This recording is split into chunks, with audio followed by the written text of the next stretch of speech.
কাল শুক্রবার এই আরাফাত আরাফাত রহমান স্মৃতি ফুটবল টুর্নামেন্টের উদ্বোধন স্কুলের মাঠে উদ্বোধন অনুষ্ঠান হবে আগামী বেলা 3:00 সময়। এই ফুটবল উদ্বোধনী অনুষ্ঠানে উদ্বোধন করবেন, আপনারা জানেন, একসময়কার জাতীয় দলের ক্যাপ্টেন ছিলেন এবং সাবেক মন্ত্রী, সাবেক এমপি, বিএনপির বর্তমান ভাইস চেয়ারম্যান মেজর হাফিজউদ্দিন সাহেব বীর বিক্রম। উনি আমাদের এই আরাফাত রহমান কোকো ফুটবল টুর্নামেন্টে উদ্বোধন এবং সেই অনুষ্ঠানে আরো উপস্থিত থাকবেন বিএনপি সিনিয়র যুগ্ম মহাসচিব আমাদের রুহুল কবি রিজভী, এবং নিশ্চয়ই আপনারা আরো উপস্থিত থাকবেন। এই যে টুর্নামেন্ট চলছে, এই রাজশাহী কালকে এই বিভাগের উদ্বোধনের পরে প্রত্যেকটা বিভাগে এই সবুজ এবং লাল এই দুই দল অংশগ্রহণ করবে। আগামীকালকে যে দল বিজয় অর্জন করবে সে দল ঢাকায় গিয়ে চূড়ান্ত পর্বে তারা তাই আমি আপনাদের কাছে অনুরোধ রাখতে চাই, আপনারা জানেন যে এই বগুড়া হচ্ছে আমরা রাজনৈতিক ভাবে আমরা যারা বিএনপি পরিবার বিএনপি কর্মী, আমরা সবসময় বলি যে এই বগুড়ার মাটি হচ্ছে বিএনপি, আর এই জন্যই আমরা সিদ্ধান্ত নিয়েছি এই বগুড়ার মাটি থেকেই আমরা শুভ সূচনা করতে চাই Arafat Rahman cocoa football tournament. আমি আপনাদের কাছে অনুরোধ রাখতে চাই, আমার সাংবাদিক বন্ধুরা যারা আছে, আপনারা জানেন দেশের এক সংকটকাল সংকটময় মুহূর্ত আজকে আমরা পার করছি। এই সময় নেতা কর্মী বিএনপি এবং বাংলাদেশের জনগণ আজকে বর্তমান অবৈধ সরকার যারা রাষ্ট্রীয় ক্ষমতা আছে দীর্ঘ প্রায় 16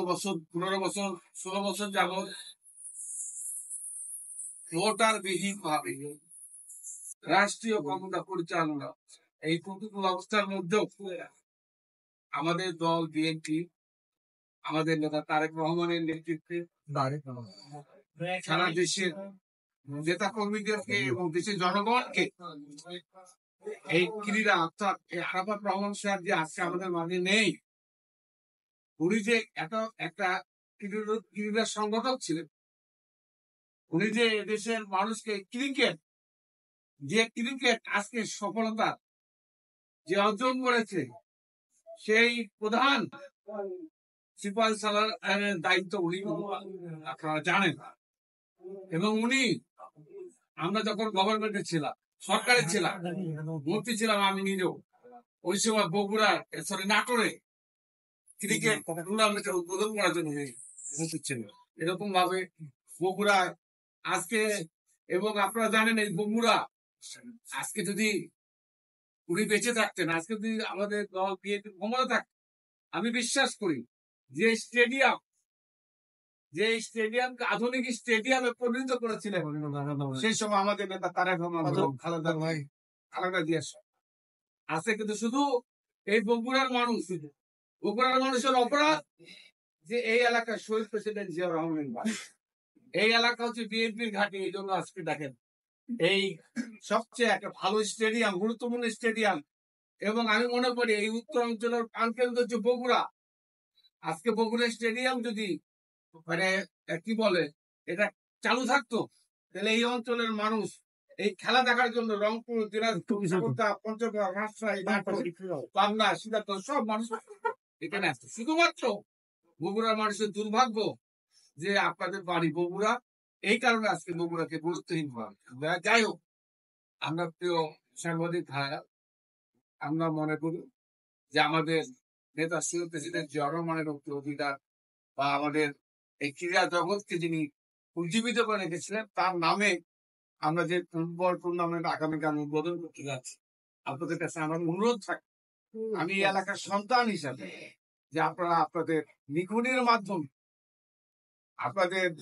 কলমের মাধ্যমে আগামীকালকে এই উদ্বোধন অনুষ্ঠানটাকে ব্যাপকভাবে প্রচার হওয়ার তার জন্য আপনাদের একটা ভূমিকা পালন করার জন্য হৃদয়ের সাথে আপনাদের খুব অনুরোধ করব। এবং আমি মনে করি আপনারা নিজেরাও জানেন, বিশেষ করে যে সাংবাদিক ভাইরা আলাদা রহমান কপুর রাজনীতির কোন পরিচয় ছিল না, সে একজন ক্রীড়া সংগঠন হিসেবে তার পরিচিতি ছিল এবং তাকে তার এই নামে যে আমরা কালকে উদ্বোধন অনুষ্ঠান করতে যাচ্ছি, আমি আপনাদের কাছে অনুরোধ করবো এই উদ্বোধন অনুষ্ঠানটাকে কেন্দ্র করে আপনারা, আমি জানি যদিও সন্ধ্যা হয়ে গেছে, পত্রিকা গুলো অত অনেক পত্রিকা লেখা শেষ পর্যায়ে, আমি আপনাদের অনুরোধ করবো আমাদের দেরি জন্য আমরা ক্ষমা চেয়ে আপনার দয়া করে এই সহযোগিতা আপনারা করবেন, এই জন্য আপনাদের কাছে আমার আমি পরিশেষ সকলকে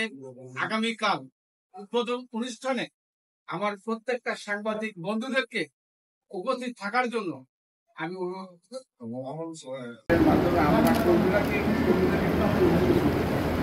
কর্মীদের মধ্যে যে কোনো হতাশা না, তাদের মধ্যে যে কোনো রকমের মানে অন্য কোনো চিন্তা মাথা না, সেই জন্য তাদেরকে আপনারা জানেন যে একটা জানুয়ারি একটা অবৈধ নির্বাচন এবং গত 28 অক্টোবর দেশের মধ্যে নিপীড়ন নির্যাতন অত্যাচার এই বগুড়া সহ সারা দেশে নেতার কর্মীরা অনেকে এখন জেলে আছে, অনেকে পালিয়ে আছে, অনেকে এই জায়গা থেকে আমাদের নেতা কর্মীদেরকে আবারও ঘুরে দাঁড়ানোর জন্য, তারা যেন আবার ঘুরে দাঁড়াতে পারে, এই জন্য আমরা বিনোদনের মতো এবং আগামী দিনে আমরা দলকে সংগঠিত করি। এই আমাদের সরকার খেলা, বিনোদন এবং সাংস্কৃতিক কার্যক্রমের মাধ্যমে আমরা আমাদের জেলার দলের নেতা কর্মীদেরকে আবার সংগঠিত করে আবারও ঘুরে দাঁড়ানোর জন্য আমাদের এই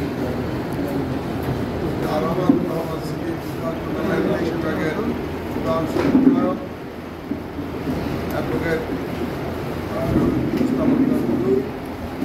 রয়েছেন আমাদের সাবেক আলী ভাই, আমার সমস্ত নেতৃবৃন্দ, অঙ্গ সভাপতি নেতৃবৃন্দ, প্রিয় সাংবাদিক বন্ধুরা, আসসালামু আলাইকুম। আপনারা আমাদের কথা শুনেছেন। কালকে যে খেলাটি হবে সেটি সম্পূর্ণ রাজনৈতিক একটি খেলা। আপনারা জানেন যে আমার একজন ক্রীড়া সংগঠক ছিলেন এবং তার কোনো রাজনৈতিক পরিচয় ছিল না। তা ক্রীড়া সংগঠক এবং ক্রীড়া সংগঠক হিসাবে সে বাংলাদেশে খেলাধুলাকে যেভাবে এগিয়ে নিয়ে গিয়েছিলেন, যেভাবে দেশের তৃণমূল পর্যায়ে কিন্তু ক্রিকেট খেলাকে একটা জনপ্রিয় খেলা হিসেবে দেশের মানুষের কাছে তুলে ধরেছিলেন। একসময় বাংলাদেশের সবচেয়ে জনপ্রিয় খেলা ছিল ফুটবল খেলা। সেই খেলা, ফুটবল খেলার থেকে উনি ক্রিকেট সবচেয়ে বেশি জনপ্রিয় করেছিলেন। আজকে সেই ক্রীড়া সংগঠনের স্মৃতি স্মরণ করেই আরামত অবস্থিত ফুটবল টুর্নামেন্ট সারা বাংলাদেশে অনুষ্ঠিত হবে। 10টি বিভাগে 10টি খেলা হবে এবং আগামীকাল বগুড়া, রাজশাহী বিভাগ থেকে সেই বগুড়া টুর্নামেন্টের মাধ্যমে খেলার শুভ সূচনা হবে, শুভ উদ্বোধন হবে। এবং সকল রাষ্ট্রপতি, আমাদের বাংলাদেশের জাতীয় দলের প্রতিষ্ঠাতা শহীদ রাষ্ট্রপতি জিয়া রহমান এবং সাবেক প্রধানমন্ত্রী দেশটিতে বেগম খালেদা জিয়ার কনিষ্ঠ পুত্র আরামত রহমান কোকো স্মৃতি